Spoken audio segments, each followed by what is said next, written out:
Nova Estela Ciência e Debate, um programa da TV PUC, um programa com o apoio dos estudos pós-graduados em História da Ciência, que traz toda semana, na casa do telespectador, um debate sobre as origens da ciência moderna, as origens dessa vida high-tech que invade a cozinha, o banheiro, o quarto, a sala, a rua, o ônibus, o estádio de futebol, onde a gente vai, alguém tem algum aparelhinho que de pequenininho ele não tem nada, ele só tem o tamanho. Dentro dele a gente tem possibilidades cada vez mais complexas, cada vez mais aplicativos nos bichinhos, e nós queremos aqui no programa Nova Estela Ciência e Debate discutir as origens, os caminhos, como é que isso aconteceu e para onde isso tudo está nos levando. Temos hoje um convidado muito especial, ele não é da casa, mas é amigo da casa, o professor Luiz Carlos Menezes, da USP, é professor e educador, com uma longa carreira dentro da universidade e fora da universidade, o que é muito importante, quer dizer, atuou em projetos decisivos aí na formação do ensino de ciência no nosso país, no nosso estado, e que hoje, né, ele já volta aqui ao Nova Estela, muito bem-vindo novamente.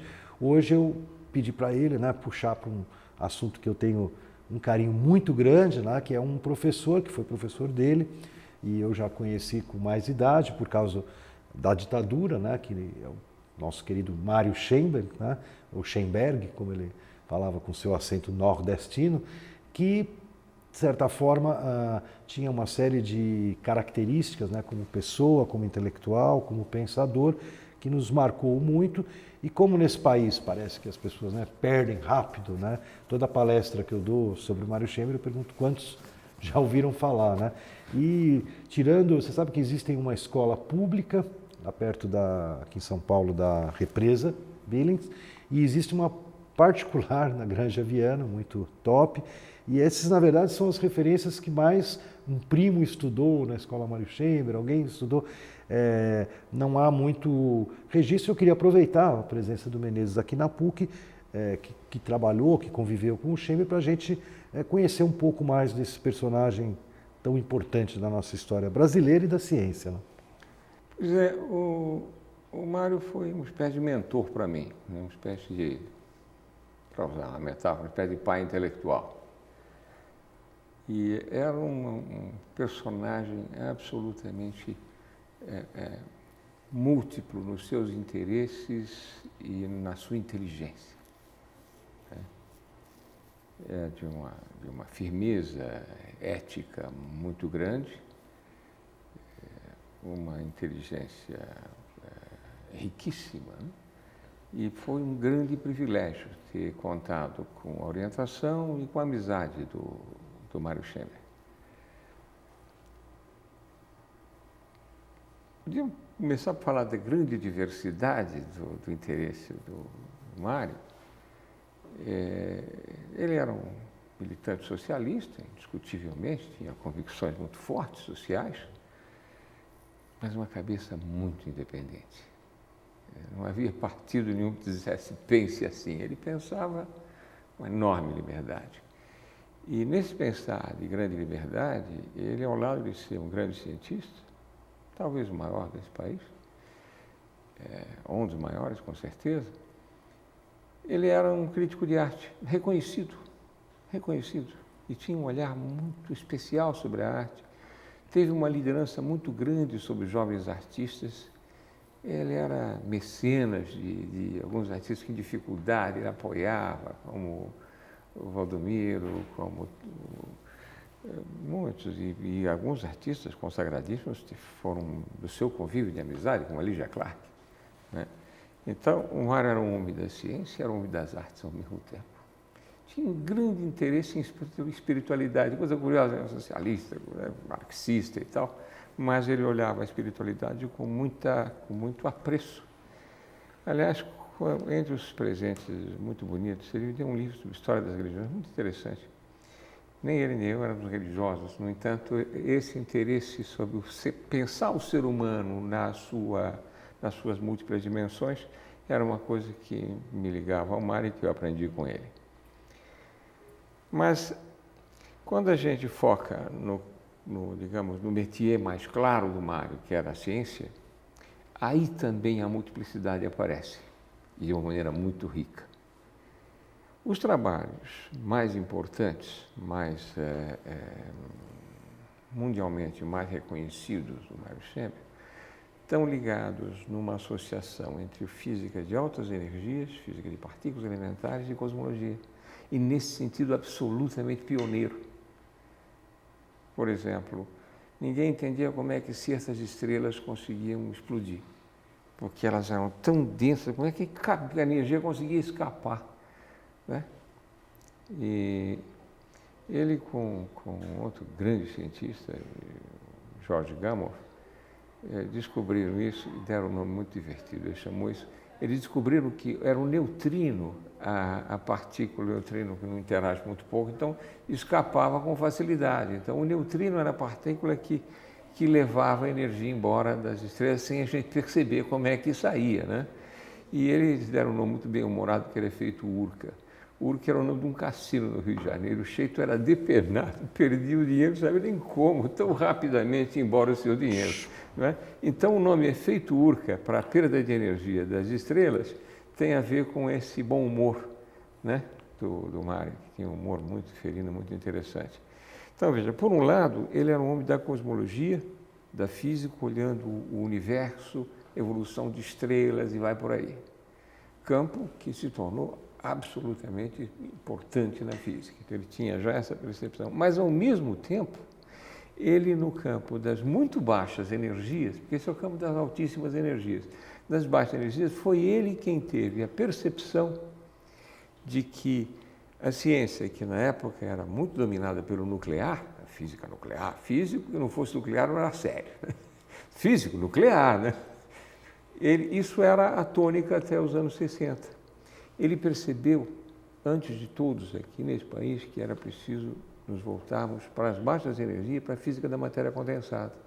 Então, a física de sólidos, a física de matéria condensada, foi ele quem teve a iniciativa de começar esse laboratório e essa área de pesquisa, e muitos cientistas se aglutinaram em torno disso, como Carlos Quadros e depois Newton Bernardes.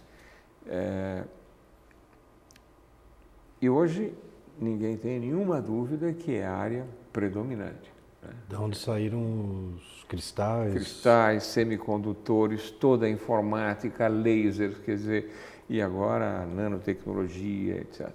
Então, essa percepção do Mário mostra que é um homem que sabia olhar para onde as pessoas não estavam olhando, né? Aliás, ele sempre tinha essa visão, que eu chamei a visão de soslaio, né?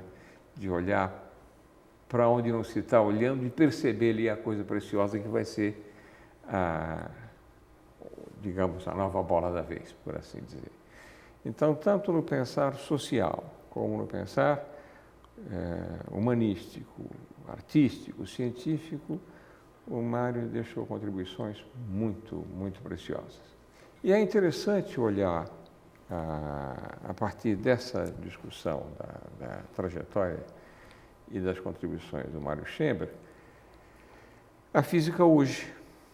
Ela é majoritariamente centrada nas pesquisas de baixas energias, mas com uma variedade temática muito grande. Eu mencionei a nanotecnologia, que é um campo de fronteira, e a nanociência, que lida com a perspectiva de manipulação em nível molecular e de produção de organizações novas da matéria, novas propriedades, portanto, com essa manipulação na ordem de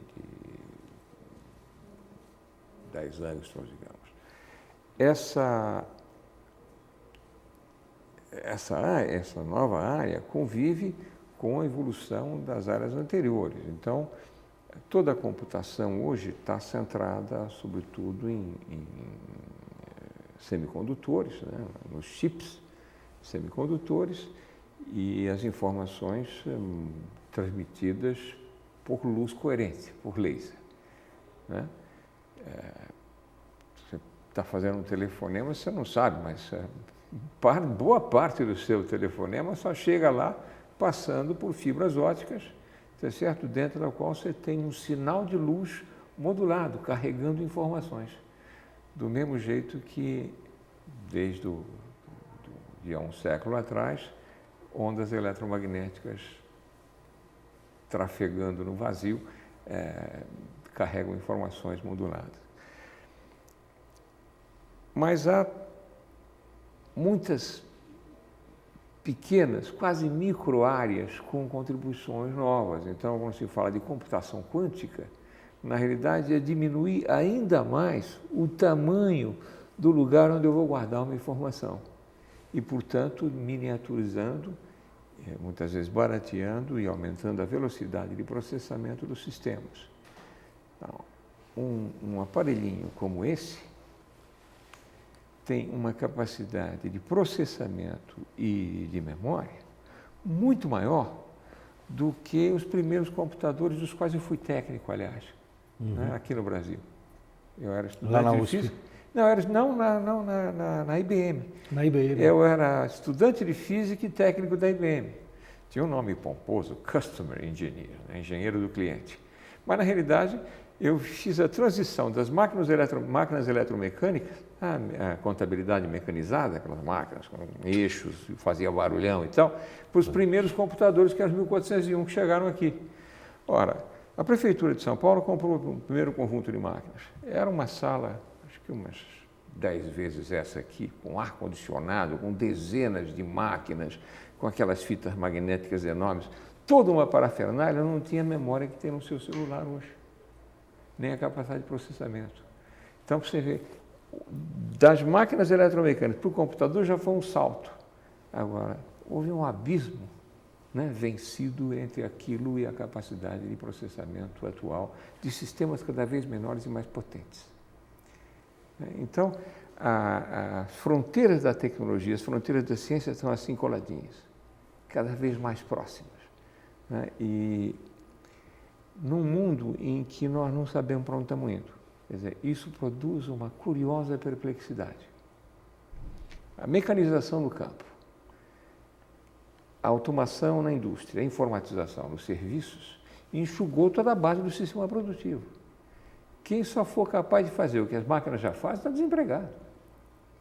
Isso produz uma questão mundial de caráter social e econômico não desprezível.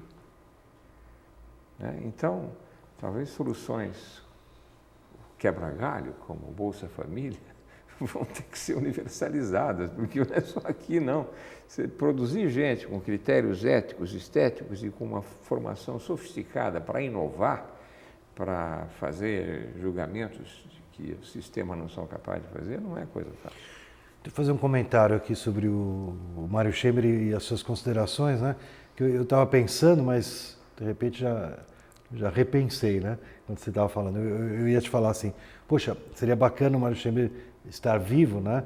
Para ver, porque uma coisa que você pegou, que eu também realmente percebia muito forte no Mário Schemer, é essa capacidade, acho que é o Décio Pinhatari que comentou, né? Que ele viaja para as estrelas mais longínquas e mais, né, afastadas da Terra em todos os sentidos, né?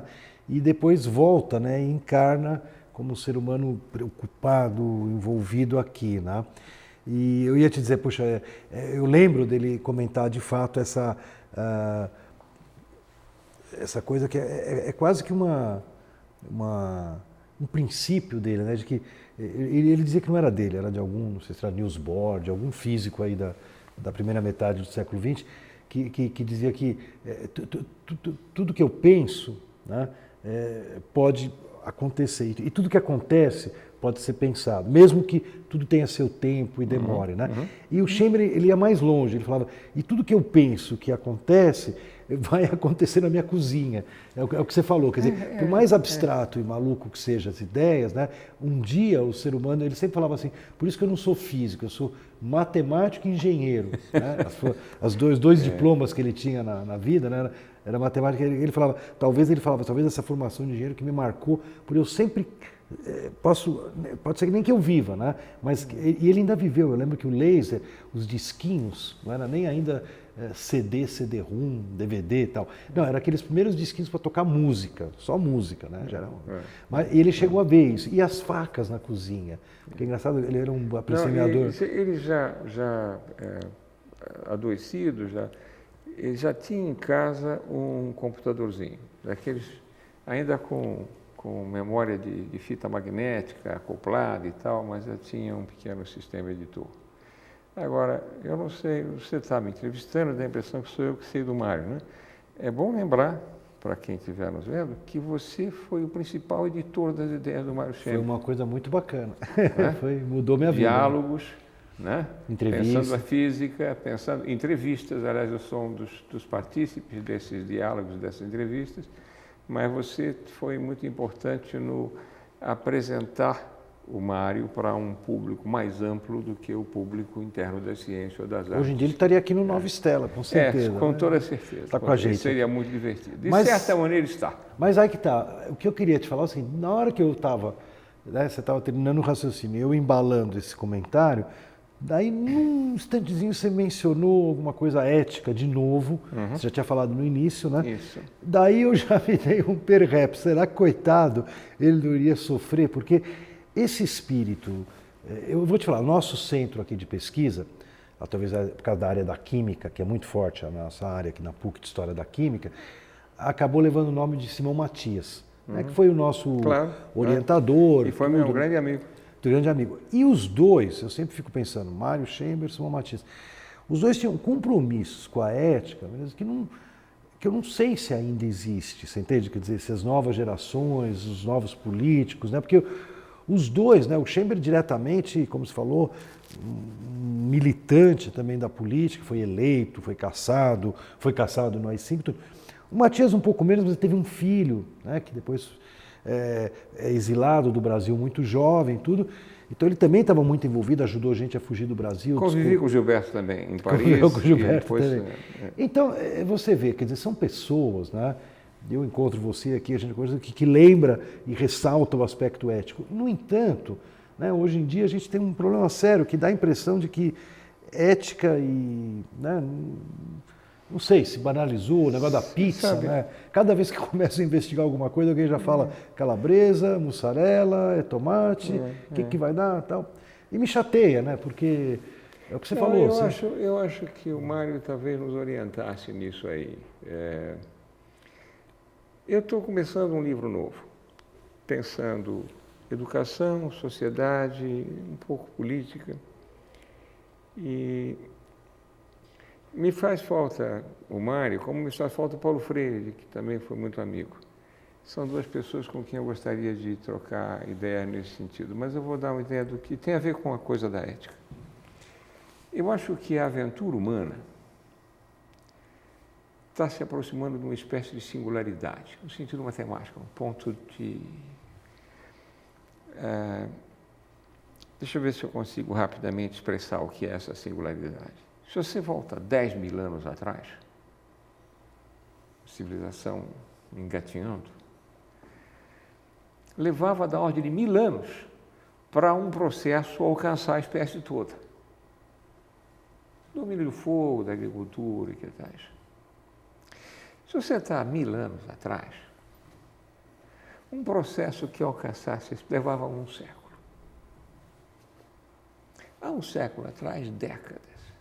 Hoje, um treco, como falei, os jovens podem hoje estar no meio de um processo que aconteceu na vida dele. Nós não sabemos na nossa vida o que será a profissão daqui a 10 anos se a gente tiver vindo. Muitas das profissões terão desaparecido. Sem dúvida. Há profissões hoje que não existiam há 10 anos atrás. Acho que eu vi uma análise que de 10 profissões, 6... Web designer. Web designer. Tá certo? Twitteiro como você, tá certo? Então, as profissões são efêmeras e não só as profissões.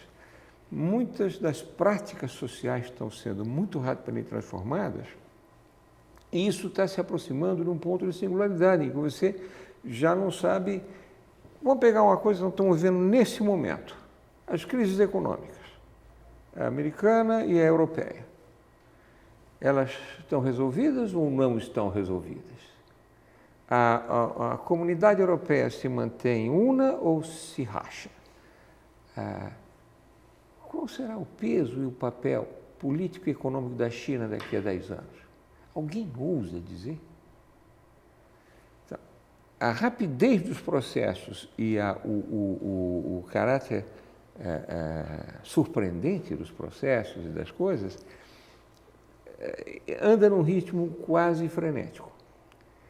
Então, o que é conduzir, o que é educar um jovem hoje? Para a ciência, para as artes, para os valores, se eu não sei para que mundo eu estou educando? E que princípios eu tenho né? A bússola não funciona mais, eu preciso de um giroscópio, porque os campos magnéticos bagunçam a minha bússola, eu preciso de um giroscópio. Qual é esse giroscópio que me orienta o meu fazer, seja como cientista, como educador, né? Ou artista? Eu acho que é preciso eu penso uma ética que eu estou chamando de ética da aventura. Ética da aventura. Ética da aventura. A ética que nós herdamos do passado era a ética da permanência das coisas fixas, né? das certezas. É preciso ter a ética da incerteza, como uma aventura é incerta. A aventura tem projeto, você vai andar, não sei o que e tal, só que o projeto convive permanentemente com a surpresa. Nesse sentido, a vida é uma aventura, e uma aventura cada vez mais ágil, mais rápida. Como é que eu penso essa ética da aventura? Vamos fazer uma metáfora. Imagina que você sai para uma aventura, uma coisa de juventude, né? Vamos para o mato, vamos não sei o quê, vamos para um lugar desconhecido. Você não deveria ir para uma aventura se você não tiver a certeza de que ninguém vai ser abandonado no caminho, largado para as férias. Então, uma ética da aventura deve implicar que ninguém pode ser deixado para trás. Não importa se é um garoto, noia, dependente do crack, não sei o quê, ele tem que ser acolhido, você não pode largar ninguém para trás. Um outro princípio dessa ética da aventura, e que tem muito a ver com a questão hoje de desenvolvimento socioambiental sustentável, para dar um nome sofisticado, você não vai tomar toda a água antes de achar mais, tá certo? Você não pode acabar com os suprimentos, senão acaba tragicamente a aventura. Então, não deixar ninguém para trás. Preservar, garantir um uso racional dos suprimentos, do meio. E, finalmente, o direito ao dissenso. É uma aventura coletiva, mas não quer dizer que todo mundo tem que fazer a mesma coisa sempre. Você pode, num certo momento, um grupo, alguém dizer, eu quero fazer diferente, esse direito tem que ser garantido. Então, típico da aventura. Típico da aventura, tá certo? Uma aventura não é uma mordida, não é um exército, tá direita vou ver, esquerda vou ver, tá certo? Tem que ser permanentemente negociado.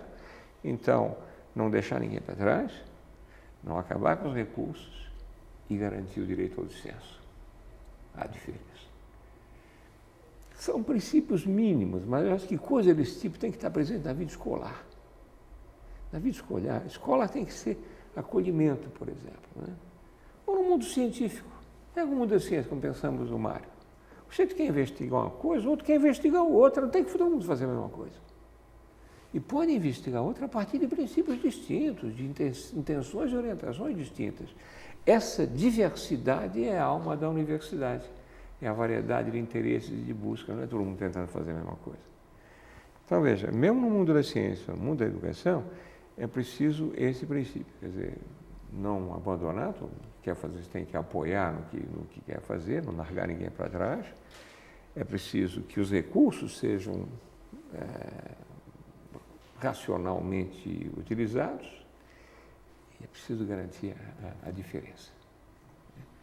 E não se trata só de tolerância. Porque tem a palavra, precisa tolerar, eu sou tolerante com as diversidades culturais, racionais.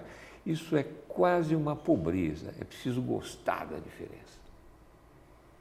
Apreciar. Apreciar a diferença. E às vezes a falta dessa apreciação é de uma estultice. Quando eu vejo torcidas organizadas se matando, Acabou. Mas que absurdo. O que seria de um time se não tivesse o adversário, não tinha esporte, não tinha futebol? Então, a despeito de eu torcer para um time, eu quero que o outro exista. Eu gosto que haja variedade. Menezes, vou ter que te interromper outra vez. Nosso tempo está chegando ao final. Eu queria concluir com uma coisa muito bacana com esse teu futuro livro aí. Já tem nome, né? Eu estou pensando em chamar em Aprender o Imponderável. Aprender o Imponderável. Que eu queria te dizer que nesse desfecho eu achei muito bacana porque me lembrou o Chamber numa coisa fundamental. O Chamber viveu a Segunda Guerra, ameaça de Terceira Guerra e tinha essa capacidade, como você tem, parabéns, né, de vamos em frente. Você entende? E achar os caminhos para em frente. Eu conheço meus limites, o Chamber é um grande. Eu estou ali na sombra do bicho. Nova Estela Ciência e Debate chega ao final de um programa extremamente elucidador e profundo com o querido Luiz Carlos Menezes.